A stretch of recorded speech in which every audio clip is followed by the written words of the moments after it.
wacu gahugu keza sagwa mahoro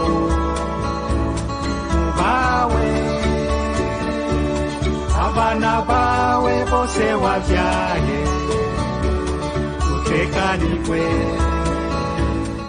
hari Imana yigeze yicuza ko yaremye inka, mugabo Imana yarigeze kwicuza ko yaremye umuntu. Mwumvige n'umuntu hari mubi, Imana iricuza ko kubona naremye umuntu. Ni hatari. Twebwe rero twavukanye itarenta, ingorane dufise no kuyimenya no kuyikoresha. Kandi abari ngaha mugende mugatwayako uti itarenta yanje niyi, kandi umwe wese yamuhaye yiwe. Hariho uwo yahaye itarenta yo kuzoba umucuzi, azogira industrie de fer canke industrie de cuivre canke dolo.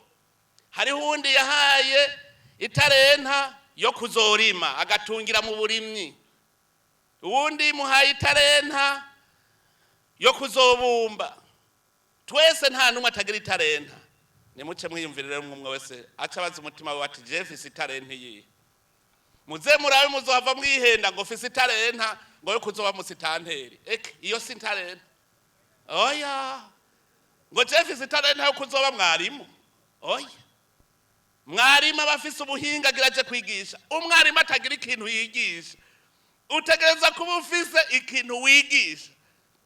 Je murantwege abantu bavuze ngo je nigiye ubwarimu. Ubwarimu wigisha ikintu. Utanyigishije ikizonteza imbere. None wowe nyigishije utagira.